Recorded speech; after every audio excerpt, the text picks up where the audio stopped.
Setelah kita belajar keuangan negara atau APBN, maka pada pertemuan kali ini kita akan mencoba memulai untuk belajar keuangan daerah.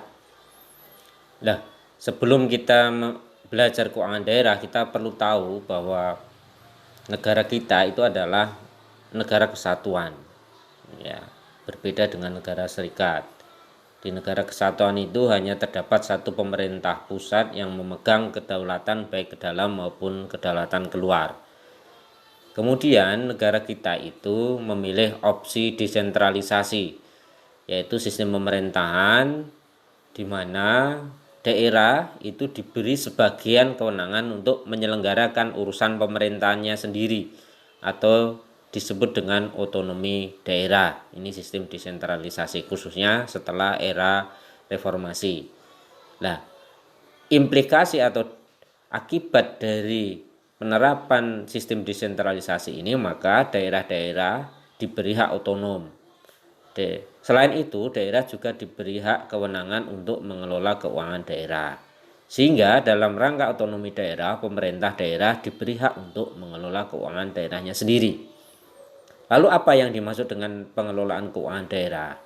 Menurut peraturan pemerintah nomor 58 tahun 2005, pengelolaan keuangan daerah adalah keseluruhan kegiatan yang meliputi perencanaan, pelaksanaan, penatausahaan, pelaporan, pertanggungjawaban, dan pengawasan keuangan daerah.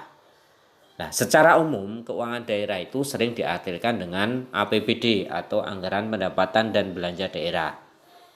Nah, menurut peraturan pemerintah nomor 58 tahun 2005 tentang pengelolaan keuangan daerah, yang dimaksud dengan keuangan daerah adalah semua hak dan kewajiban daerah dalam rangka penyelenggaraan pemerintahan daerah yang bisa dinilai dengan uang, termasuk di dalamnya segala bentuk kekayaan yang berhubungan dengan hak dan kewajiban daerah tersebut. Lalu kekuasaan pengelolaan daerah itu ada di tangan kepala daerah.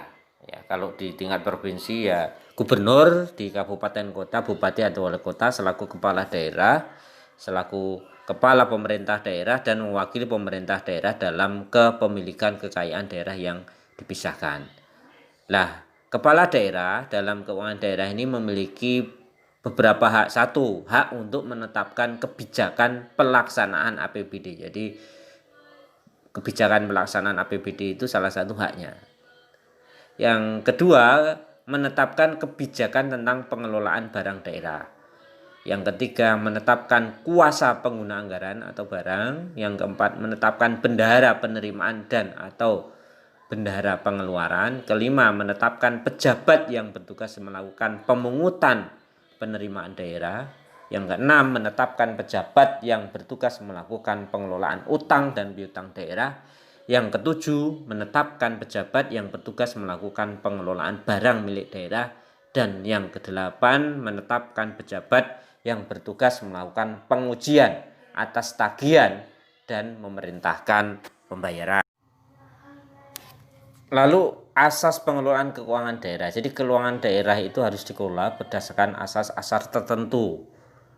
Asas ini antara lain harus dikelola secara tertib. Jadi harus tertib pengelolaannya, harus taat pada peraturan perundang-undangan, harus efisien. Ya, efisien itu enggak boros, ekonomis, punya dana ekonomis, nilai ekonomis, efektif ya. Jadi pengelolaannya itu tepat sasaran, efektif misalnya. Transparan. Transparan itu artinya masyarakat umum juga bisa melihat untuk apa saja pengelolaan keuangan daerah itu, dan bertanggung jawab dengan memperhatikan asas keadilan, kepatutan, dan manfaat untuk masyarakat. Nah, keuangan daerah ini dilaksanakan dalam sebuah sistem yang terintegrasi yang diwujudkan dalam APBD atau Anggaran Pendapatan Belanja Daerah yang setiap tahun ditetapkan dalam peraturan daerah. Lalu apa saja ruang lingkup keuangan daerah? Ruang lingkup keuangan daerah itu pertama, hak daerah untuk memungut pajak daerah dan retribusi daerah serta melakukan pinjaman. Jadi daerah itu memiliki hak untuk memungut pajak, memungut retribusi dan melakukan pinjaman daerah. Ya. Kemudian yang kedua, ruang lingkupnya adalah kewajiban daerah, yaitu untuk menyelenggarakan urusan pemerintahan daerah.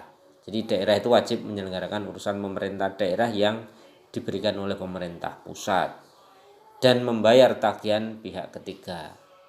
Artinya daerah wajib membayar utang itu atau tagihan pihak ketiga. Yang ketiga, hak dalam penerimaan daerah, yaitu mengelola penerimaan daerah, menggali sumber penerimaan daerah. Sumber-sumber ini bisa dari pajak tadi, dari retribusi daerah, dari perusahaan milik daerah misalnya. Kemudian yang keempat, pengeluaran daerah, itu mengelola semua pengeluaran daerah, belanja daerah yang digunakan untuk melaksanakan pemerintahan, mulai dari membayar gaji pegawainya di daerah sampai dengan pembiayaan pembangunan daerah. Kemudian yang kelima, kekayaan daerah yang dikelola sendiri atau oleh pihak lain, baik berupa uang, surat berharga, piutang, barang, serta hak-hak lain yang dapat dinilai dengan uang, termasuk kekayaan yang dipisahkan pada perusahaan daerah. Ini juga merupakan ruang lingkup keuangan daerah. Di kekayaan daerah yang dikelola sendiri maupun oleh pihak lain, termasuk di sini adalah kekayaan yang dipisahkan pada perusahaan daerah. Jadi perusahaan-perusahaan daerah ini maksudnya. Nah, kalau di Provinsi Jawa Tengah itu misalnya Bank Jateng, itu perusahaan daerah, miliknya Jateng. Kalau di Kota Semarang ada PDAM, itu perusahaan daerah miliknya Kota Semarang. Kemudian yang keenam, kekayaan pihak lain yang dikuasai oleh pemerintah daerah dalam rangka penyelenggaraan tugas pemerintahan daerah dan atau untuk kepentingan umum. Ini ruang lingkup Kemudian setelah rencana pembangunan daerah itu sudah disepakati atau sudah dibuat, ya, maka selanjutnya berdasarkan rencana pembangunan itu akan dibuat namanya dokumen penganggaran daerah. Ya, dokumen penganggaran daerah. Apa saja dokumen penganggaran daerah? Yang pertama namanya KUA atau Kebijakan Umum APBD. Nah, Kebijakan Umum APBD itu adalah kebijakan pembangunan sebagai penjabaran RKPD atau Rencana Kerja Pemerintah Daerah yang akan dibiayai dari APBD serta sebagai acuan dalam penyusunan PPAS. Ya, PPAS itu prioritas dan plafon anggaran sementara serta dasar acuan penyusunan RAPBD. Nah, isinya apa saja? KUA itu dokumen yang memuat kebijakan bidang pendapatan daerah, belanja daerah, dan pembiayaan daerah, serta asumsi yang mendasarinya untuk periode 1 tahun. Nah, KUA ini juga memuat kondisi ekonomi makro daerah, asumsi penyusunan APBD, kebijakan pendapatan daerah, kebijakan belanja daerah, kebijakan pembiayaan daerah, dan strategi pencapaiannya. Ini namanya kebijakan umum APBD. Dokumen penganggaran yang kedua adalah PPAS atau prioritas dan plafon anggaran sementara. PPAS itu adalah kebijakan pembangunan tahunan yang merupakan implementasi dari RKPD dan KUA serta acuan dalam menyusun RAPBD. Nah, isinya apa? Ini memuat kebijakan bidang pendapatan daerah, belanja daerah, dan pembiayaan daerah, serta asumsi yang mendasarinya. Kemudian ada urutan prioritas penggunaan pendapatan dan penggunaan pendapatan dan sumber pembiayaan daerah. Jadi plafon anggaran sementara masing-masing urusan atau program kegiatan, serta belanja pegawai, belanja bunga, subsidi, hibah, bantuan sosial, belanja bagi hasil bantuan keuangan, dan belanja tidak terduga, serta target penerimaan pembiayaan dan pengeluaran pembiayaan daerah. Nah, nanti PPAS ini akan dibahas antara eksekutif dan legislatif. Kalau sudah tercapai kesepakatan, maka PPAS ini akan dijadikan dasar untuk menyusun RAPBD atau Rencana Anggaran Pendapatan dan Belanja Daerah. Nah, di tingkat dinas atau badan KUA ini dan PPAS ini dijadikan dasar untuk menyusun RKA atau Rencana Kerja dan Anggaran Dinas atau OPD namanya. Berisi anggaran pendapatan, belanja, dan pembiayaan di masing-masing dinas. Oh, ini dinas pendidikan ini, kesbang ini, kesehatan ini misalnya. Itu namanya RKA, OPD. Ya. Ini 2 dokumen penganggaran. Ya.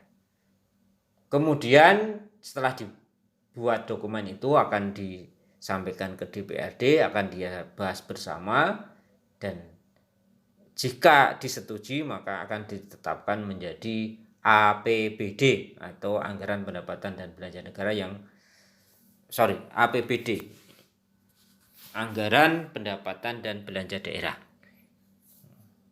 Kemudian APBD ini juga akan dibuat dokumen penjabaran APBD. Penjabaran APBD itu APBD yang dilaksanakan di masing-masing dinas, di masing-masing badan. Setelah itu APBD akan dilaksanakan. Namanya dokumen pelaksana APBD. Kemudian di tengah perjalanan diperbolehkan untuk melakukan perubahan, namanya perubahan APBD.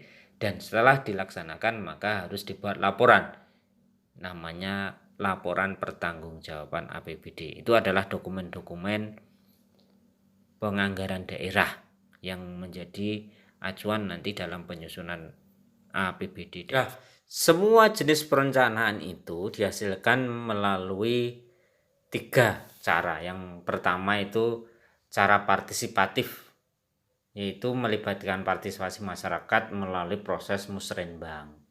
Sama dengan APBN. Jadi untuk membuat perencanaan pembangunan di daerah juga harus melalui jalur musrenbang. Biasanya dibarengkan. Jadi mulai dari musrenbang tingkat desa atau kelurahan, kemudian kecamatan, kemudian kabupaten kalau untuk APBD kabupaten, kemudian untuk APBD provinsi ya sampai ke musrenbang provinsi. Nah, pelaksanaannya mengacu pada musrenbang sama dengan APBN. Jadi kalau di desa itu biasanya bulan Januari, kemudian kecamatan sekitar bulan Februari.